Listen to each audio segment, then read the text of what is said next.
am recuperat pe cât posibil memoria prin obiecte, prin informații, prin documente.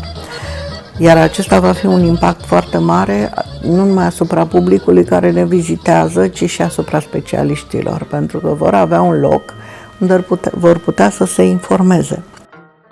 Aveam doar un costum, 2 costume aveam în colecție de femeie romă și acum avem aproape 900 de obiecte care au constituit o colecție destul de importantă.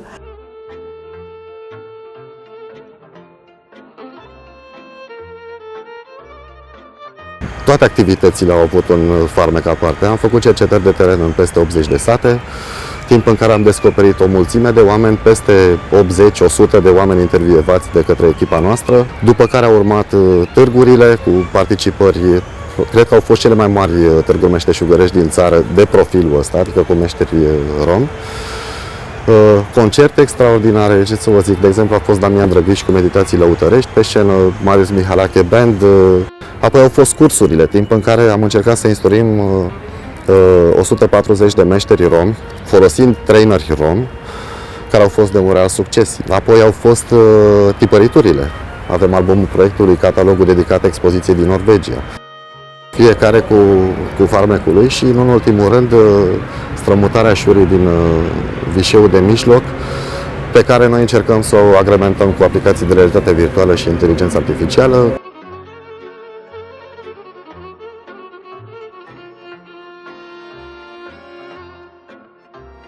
Mi-a rămas întipărit numele lui Lazar Năftănăilă, dar nu m-aș fi gândit vreo secundă că gospodăria lui mai există. Și atunci un telefon norocos din partea colegului meu de facultate, Petre Matei, m-a făcut să merg la Calbor. Am mers la Calbor și de acolo a început practic totul.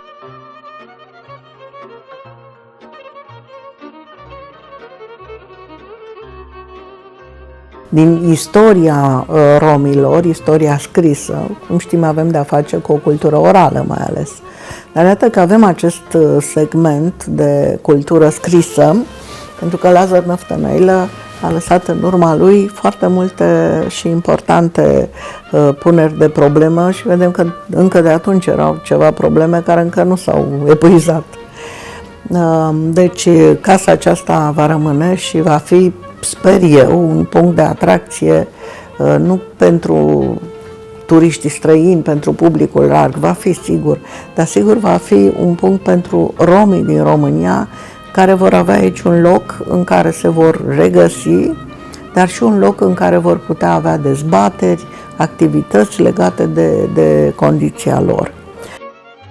Noi am încercat aici la muzeu să facem tot ce s-a putut pentru acest lucru și chiar vorbeam cu unii dintre ei să continuăm colaborarea și în cazul în care auzim de târguri internaționale să îi dirijăm către aceste târguri pentru a-i ajuta mai mult să-și câștige traiul de zi cu zi.